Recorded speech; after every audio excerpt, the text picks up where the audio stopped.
65 men. One tiny, creaking longship. The North Sea churns. Cold, endless, merciless. No toilets, no walls, no mercy. Sweat mixes with salt, and the stench is unbearable. Weeks at sea. Close quarters.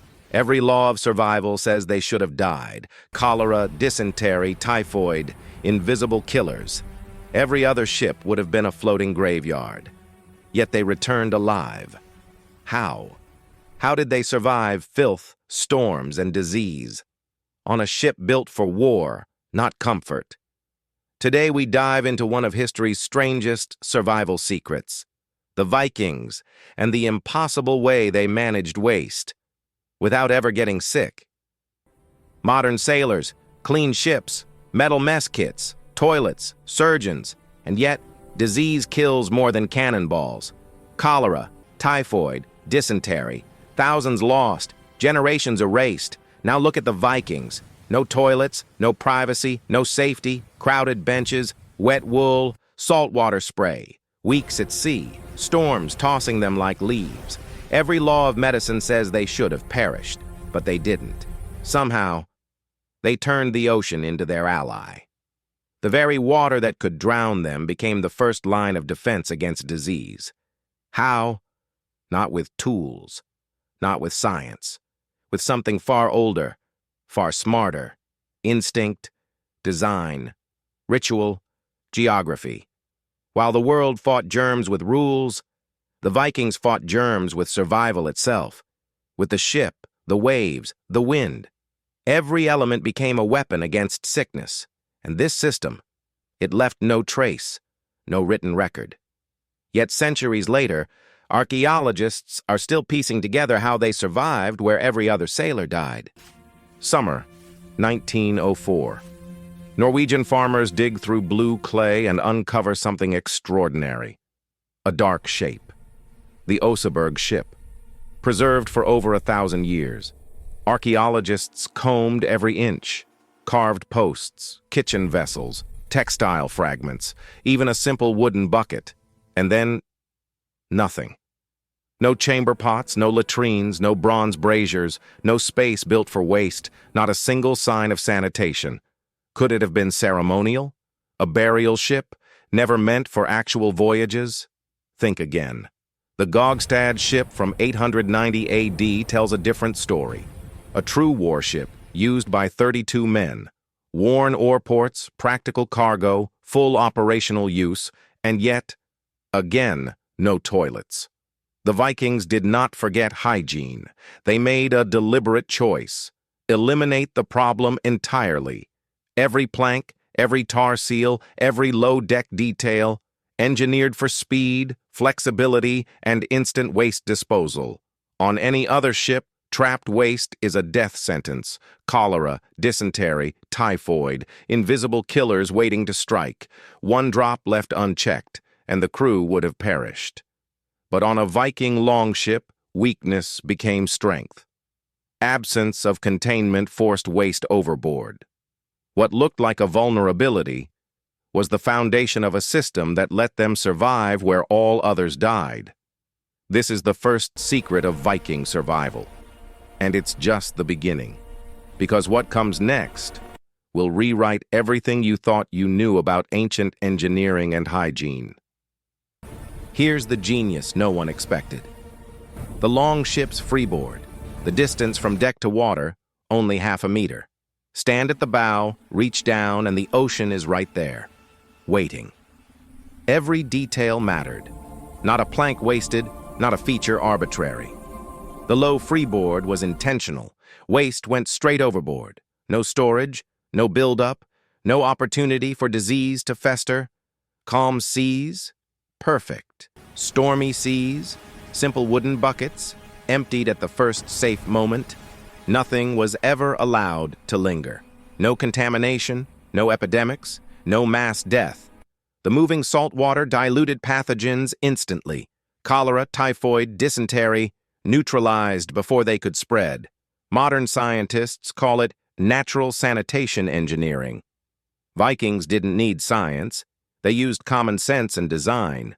The same principle explains why they survived longer voyages, raided distant lands, colonized Greenland, and even reached North America 5 centuries before Columbus.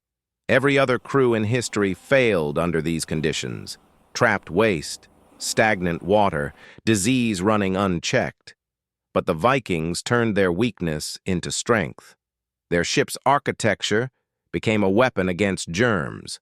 What seems simple, a deck just a half-meter above the sea, was the cornerstone of survival, a system that let them live, while every other crew perished. The ocean was not enough. Immediate disposal only solved part of the problem. Vikings needed a reset, a way to purge the biological burden of weeks at sea. Enter the shoreline, sandy coves, gravel beaches, river mouths, flat, safe ground. A Viking longship, shallow-drafted and flexible, could beach almost anywhere. 30 seconds later, men stepped off into ankle-deep water. Suddenly, shipboard sanitation became temporary, not permanent. Every beaching was a reset point. Hundreds of documented sites stretch from Norway to Newfoundland. Most lacked structures entirely. They were geography itself, natural, protective, ready for crews to reset hygiene. At these stops, men dispersed inland to relieve themselves. Soil absorbed waste naturally, cooking fires, clothes washed in streams, bodies scrubbed with sand and cold water. What seemed like a simple landing became a full sanitation system. Archaeology confirms it. Torquay excavations in England reveal winter bases spanning 55 hectares, larger than many contemporary towns. Every beaching became a controlled, repeated opportunity to reset health. The genius is simple, yet terrifying.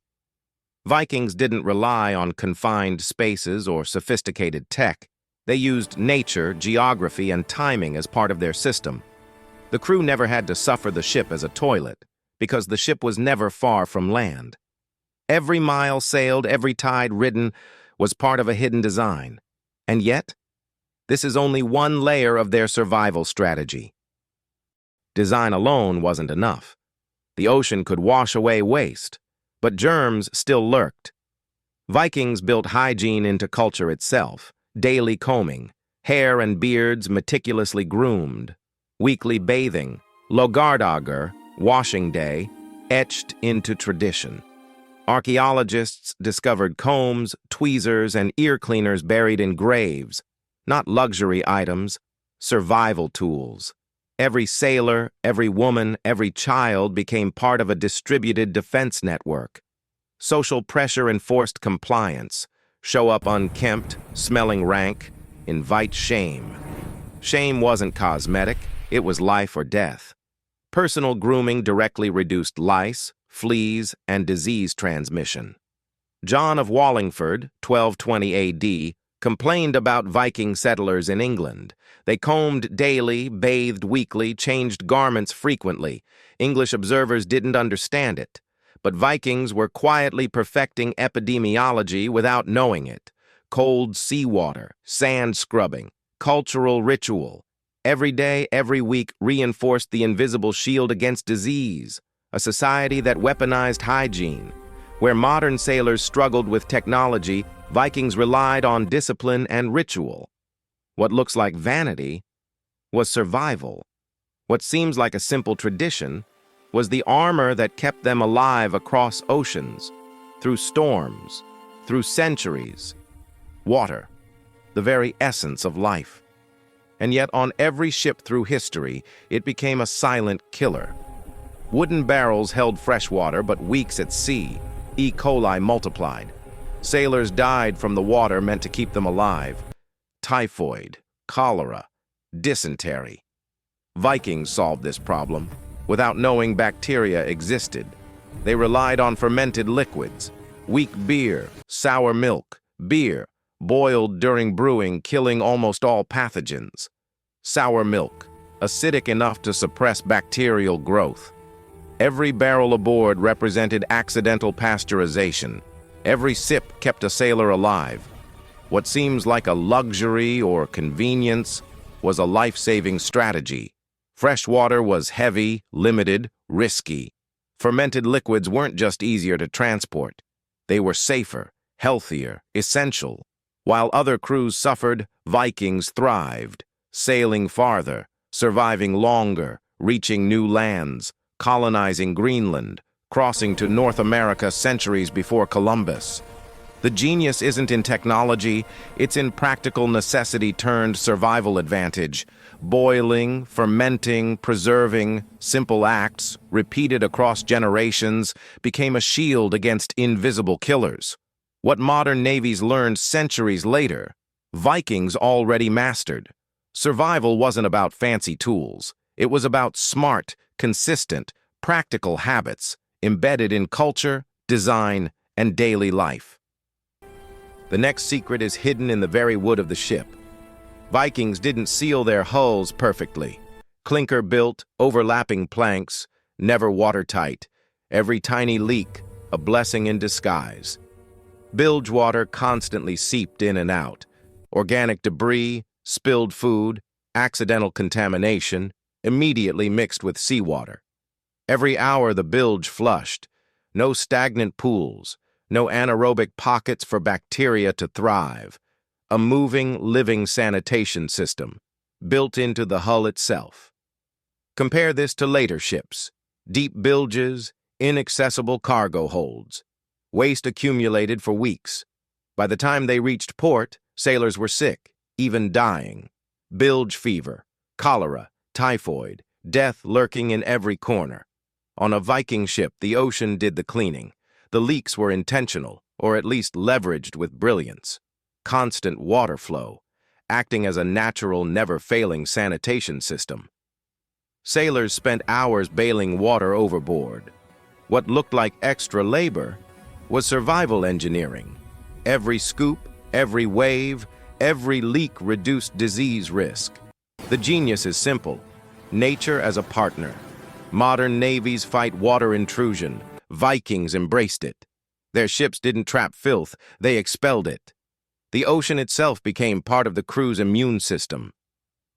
No single innovation kept the Vikings alive. Their brilliance wasn't one secret. It was a system: architecture, ritual, provisioning, geography. Every choice, every design, every habit reinforced the others. Hulls flushed constantly. Decks kept free from waste. Immediate overboard disposal diluted pathogens before they multiplied. Shallow, flexible ships allowed beaching anywhere. Natural shorelines became sanitation hubs. Daily grooming, weekly bathing, social pressure enforcing hygiene. Fermented beer and sour milk replaced deadly water.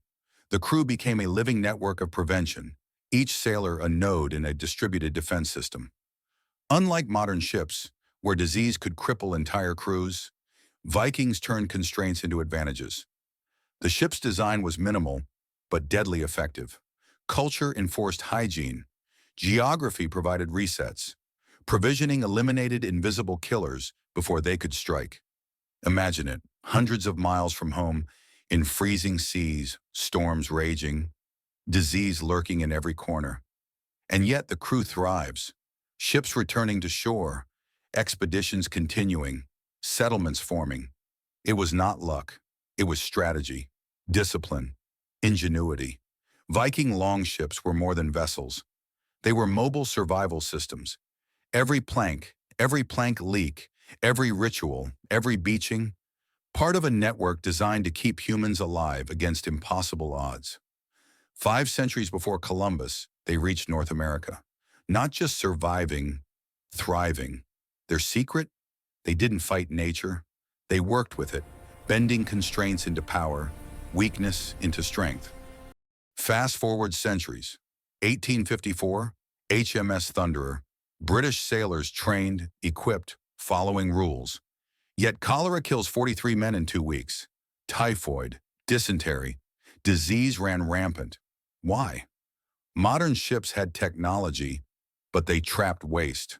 Stagnant water, confined spaces, limited ventilation. Infection spread faster than any enemy cannon could fire. Now look back to Vikings.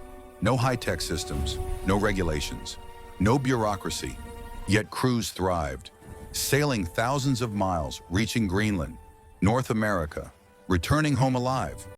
The difference? Mindset and system design. Vikings didn't rely on containment. They relied on elimination, dilution, cultural discipline, geography, and fermentation. Every plank, every routine, every beaching worked together. Later navies sought solutions through machines, engineers, and rules.